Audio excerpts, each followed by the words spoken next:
Like one of the keys to marriage is learning to take turns. Ooh, yeah. Because, like, for the men out there, when your wife wants to talk to you, she wants to connect her life to you. She wants to tell you what she's thinking, what she's feeling, what she did, what she thought about doing it, didn't do, what her mom thought about it, what her sister said about it, how she would do it next time. And she isn't necessarily looking for input in all those things. She's trying to get her life connected to you, because when she has enough of her life connected to you, you actually turn into a trustworthy person in her life. So she's constantly trying to connect her life to you because it keeps trust alive. Now, that's not how we as men approach things. Yeah. Like when a man wants to talk to a woman, he wants to succeed at something. So there's something I want to talk to you about. I want to know that I can succeed in the conversation. And I want to know that if I give input, you're going to respect that input, listen to the input, and help me to evaluate the input. If you change subjects too fast, you head off in other directions, you criticize me for what I said, a man will conclude I cannot succeed in this environment, and he will back himself out, because men don't like to be in environments where they can't succeed. And Mm. and if wives can be sensitive to that when it's his turn to talk, we need to help him succeed. When it's her turn to talk, we need to help her connect. And if men and women can take turns doing that, the relationship just keeps growing. Hmm. But if you compete, are we connecting or are we succeeding? You compete over those two things, then men will go into a highly competitive mode. And that's not real good for marriage when you're competing with your wife. No, not at Competition all. is good in business, competition is great in athletics. It's not so good in marriage. Not at all.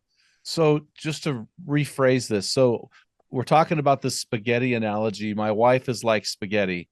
So when she is trying to connect with me, where would you put the man on that plate? Is he like the sauce? I mean, because she's trying to have multiple connection points with him, and the more she has, the deeper she trusts. So, what word picture could you give a guy when his wife is this big pile of spaghetti?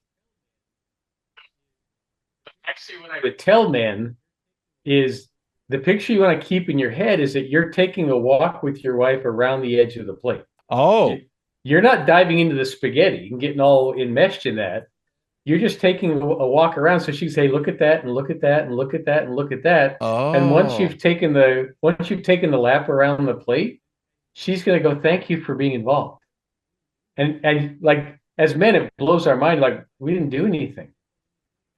Like I didn't give any advice. I didn't comment on anything. I just like went, oh, really? Yeah. Oh, it's fascinating. And we just listened to you. And really, I did something. And she's like, yeah, thank you.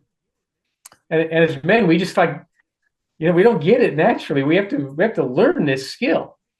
So it's kind of like taking a walk with your wife. Like if you took a walk with your wife around the neighborhood, you wouldn't get back to the house and say, okay, what did you see while we walked? How many trees did you see? How many bushes did you see? Did you see you just took a walk. And that's the way our wives often communicate with us. They just want us to go on a verbal, emotional walk with them. So you're just going around the edge of the plate until she's done pointing everything out. okay. So I'm gonna ask you to. I hope I don't put your marriage in trouble because I'm thinking of mine right now. Going, when my wife takes me with on a walk around the spaghetti, which she did this morning, right? She's a flight attendant, Awesome. so I'm That's leaving great. for a men's conference tomorrow. She came in last night, so we just laid in the bed this morning, just talked. And I made her breakfast and coffee, and basically we talked meant she talked. Right. So I've learned there are key phrases that I say to her as I'm walking around the plate. And so, what are some key phrases and words you use? So before I give you the phrases, let me give you the principle. Okay. The key to succeeding is to show curiosity. Yes. So I say, that's fascinating. Uh huh. I'm sorry that I happened to you. Can you tell me more about that? And how did you respond? how about that? Must have been so hard. That's a good one. I'm sorry you feel that way. I mean, Yep. it's this, but I mean, and I'm not mocking our wives. I'm just No. saying when I say to my wife, that must have been hard, honey. Then it gives her, it's like a springboard for her. She launches. And Right. then when she finishes, I make another statement to her. And it's not, Yeah. and it's because I love her, right? Right. Because everything in me is wanting to solve the problem. Right. And we shouldn't think of this as all that weird or strange, because you put a group of guys in a sporting event, they're hitting each other, high-fiving one another, screaming and yelling. It doesn't sound like it has any real content. Yeah. We're just interacting. And this is the marriage version of that. Like when you're Absolutely. showing curiosity, you're high-fiving your wife. Yes. And you're, yeah, and our wives thrive on curiosity. And I tell men all the time, stop trying to understand your wife and just start accepting her. Yeah, that's 'Cause, important. yeah, when you accept her with fascination, because you're never going to understand her. Like, she's Yeah. wired differently than you. She sees life different than you. You married what you don't have.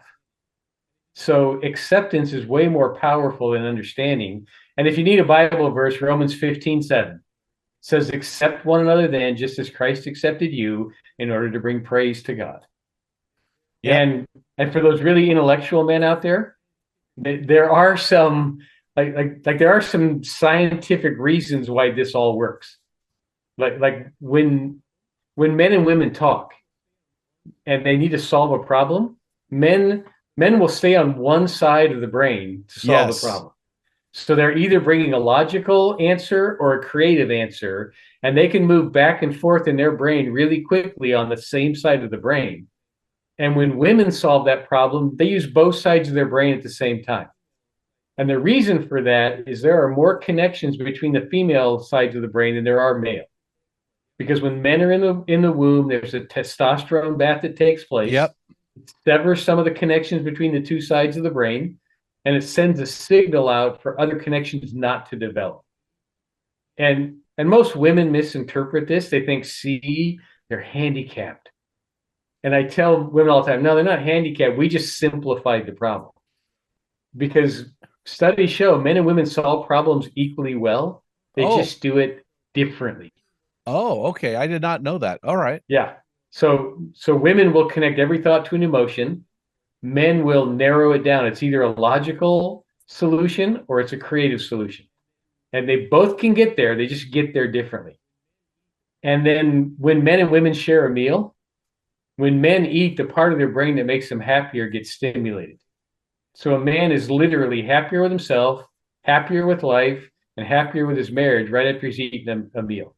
Women, when they eat the same meal, the part of their brain that sharpens their eyesight gets stimulated.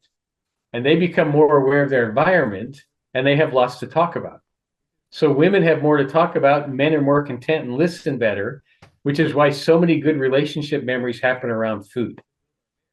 So it should Wow. actually be part of our strategy to build our marriage that we share meals together, and it extends to the family. Families that eat together really do have better relationships than ones who just eat on their own, because we're wired by our creator that food and relationships go together, and it's a physical Wow. wiring. Well, that's it. So the best way to a man's heart is through his stomach. It really is.